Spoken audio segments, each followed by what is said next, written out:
Dear students, biotechnology principles and process. This is 11th chapter of the biology subject. We will discuss about the biotechnology in this chapter. What you will learn from this chapter. Actually, after studying this chapter, you will learn that understanding and fundamental principles of biotechnology. And second one, related to technologies and eventually gave birth to biotechnology. Third one, you will understand about the conceptual development and principle of genetic engineering. Fourth one, you will study about the different tools and techniques of DNA technology. Or next one, you will study about the restriction enzyme, cloning vector and component of the host. Then in the last, you will study about the process of recombinant DNA biotechnology, rDNA technology जिसको बोलते हैं. तो in this chapter we will discuss about the biotechnology. You know, initially, since from the early age, we are using biotechnology at our home or in the life, like the curd making, like many things, like the vinegar, like you can say alcohol or etc. So in these, the microorganisms are used. So in ancient Indian system, many methods were used in the biotechnology. But in modern era, this is very different and highly technological. This is also called biotechnology, also called recombinant DNA technology or genetic engineering, and biotechnology also. You have studied about the genetics, but here you will use the term genetic engineering. Means we will make a change in the DNA or RNA in the form of cloning vector. You will study about all these vectors. With the help of biotechnology, in modern biotechnology, various activities, tests like the PCR, जिसको बोलते हैं polymerase chain reaction, DNA technology, gene cloning, DNA fingerprinting, these are all concerned with biotechnology, knowledge of biotechnology. But in modern era, the European Federation of Biotechnology, which is called EFB in short form. So the definition of modern biotechnology means European Federation of Biotechnology is that biotechnology is an integration of natural science and organism, cells, parts thereof, and molecular analogies for products and services. Actually, all products, all services are in the service of human beings. But the principles of biotechnology, basically two principles are there which are used in biotechnology. First one is genetic engineering. So in genetic engineering, what we will do, what we will study about the genetic engineering, that many altering in the DNA and RNA, chemically or genetically, change in the DNA or RNA, we will study in this genetic engineering.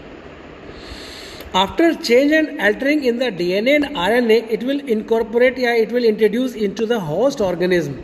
Into host organism when we will use, this is technologically with the help of cloning vector, with the help of another vector, we will incorporate, we will introduce into the another host organism. Second one is bioprocess engineering, in which it is highly mechanized about the contamination free, means infection free, microbial contamination free technology is used in this biotechnology, which is highly means जिसको बोलते हैं कि बहुत अपने आप में absolutely जिसको बोलते हैं कंटेमिनेशन फ्री स्टेलाइज टेक्नोलॉजी को यूज इसके अंदर करते हैं. But principles of biotechnology, various principles are there which are used in biotechnology, specifically in genetic engineering, recombinant DNA technology, gene cloning and gene transfer. These are three terms here, these are three different technologies which will be used in the biotechnology for the GMO means genetically modified organism develop करने के लिए. Actually in sexual reproduction what happen, chances of the variation develop in sexual reproduction. So in sexual reproduction species, there many species which get change in DNA due to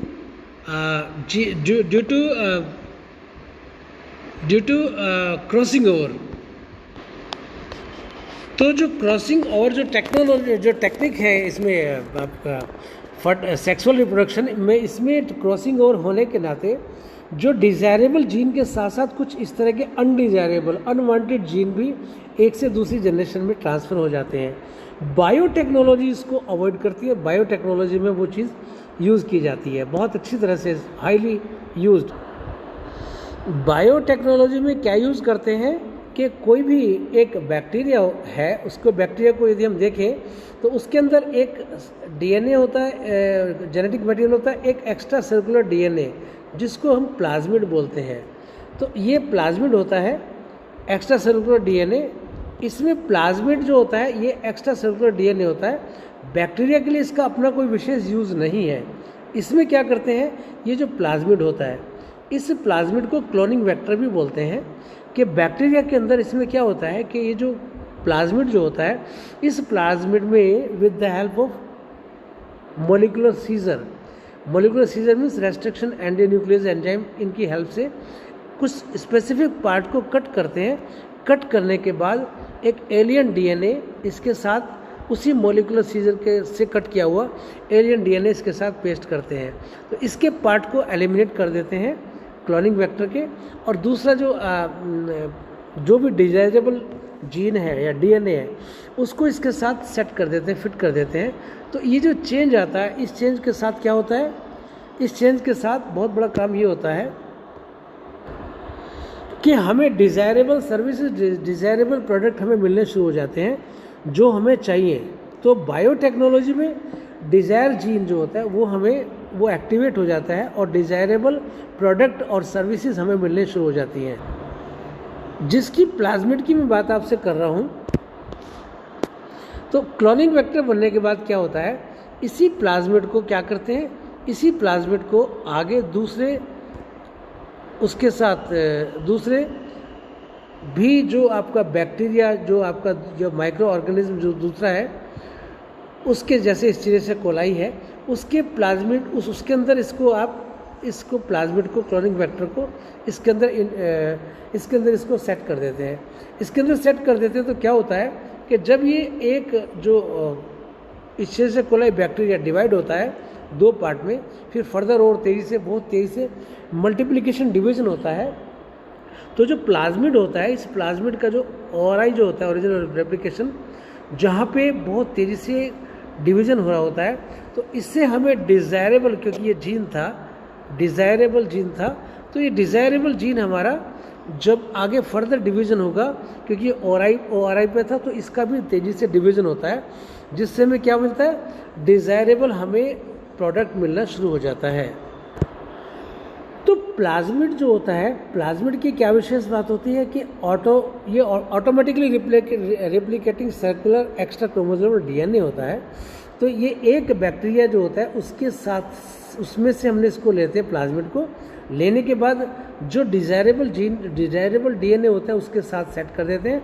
फिर उसी plasmid को किसी दूसरे bacteria के अंदर उसको set कर देते हैं, जैसे स्टीरेशिया कोलाई के अंदर, तो उसको वहाँ सेट कर देते हैं. तो डिवीज़न होता है, जो प्रोडक्ट सर्विसेज हमें बहुत अच्छी मिलनी शुरू हो जाती हैं. ये सबसे पहले जो एक्सपेरिमेंट किया स्टैनले कोहन ने, सबसे पहले एक्सपेरिमेंट किया. स्टैनले कोहन ने 1972 में ये एक्सपेरिमेंट किया था, जिसके अंदर उसने फर्स्ट रिकॉम्बिनेंट डीएनए मॉलिक्यूल का फॉर्मेशन किया था. और वो कैसे होता है फर्स्ट रिकॉम्बिनेंट डीएनए मॉलिक्यूल, ये मैं आपको नेक्स्ट वीडियो में बताऊंगा. लेकिन उससे पहले मैं आपको बता देता हूँ कि बेसिकली जो मैंने अभी आपको बताया, इसमें जो प्रिंसिपल्स ऑफ जेनेटिक इंजीनियरिंग में इसमें मेनली क्या करते हैं, आरडीएनए का फॉर्मेशन करते हैं, मीन्स रिकॉम्बिनेंट डीएनए का को क्रिएट करते हैं. वो कैसे करते हैं, तो रिकॉम्बिनेंट डीएनए को ऐसे करते हैं कि जो प्लाज्मिड होता है उस प्लाज्मिड में जो पार्ट ओआरआई जो होता है वहाँ पे एलियन डीएनए को सेट करते हैं। फिर वो जो प्लाज्मिड का फॉर्मेशन जो होता है उसको बोलते हैं आरडीएनए या रिकॉम्बिनेंट डीएनए। जो रिकॉम्बिनेंट डीएनए होता है फिर उसको हम यूज़ करते हैं एज ए जीन क्लोनिंग। जो रिकॉम्बिनेंट डीएनए जो आरडीएनए जो बन गया मैनिपुलेटिव या चेंज वाला, जो हमें डिज़ायरेबल जो जिससे प्रोडक्ट चाहिए, उसके बाद उसको gene cloning as a gene cloning उसको यूज़ करते हैं। फिर इसको जीन ट्रांसफ़र इसको बोलते हैं, एक से दूसरे में इसको ट्रांसफ़र करने के बाद इस क्लोन को फिर आगे फर्दर डिज़ायरेबल प्रोडक्ट हमें मिलने शुरू हो जाते हैं। तो ये बायोटेक्नोलॉजी की बेसिक्स हैं, बेसिक बातें हैं जो आपको समझनी है। तो आप एनसीईआरटी से भी पढ़ें, इसको नोट्स बनाएं, समझें, आपको ये निश्चित रूप से समझ आएगा। कोई प्रॉब्लम हो तो आप मुझे ज़रूर पूछें। Thank you very much.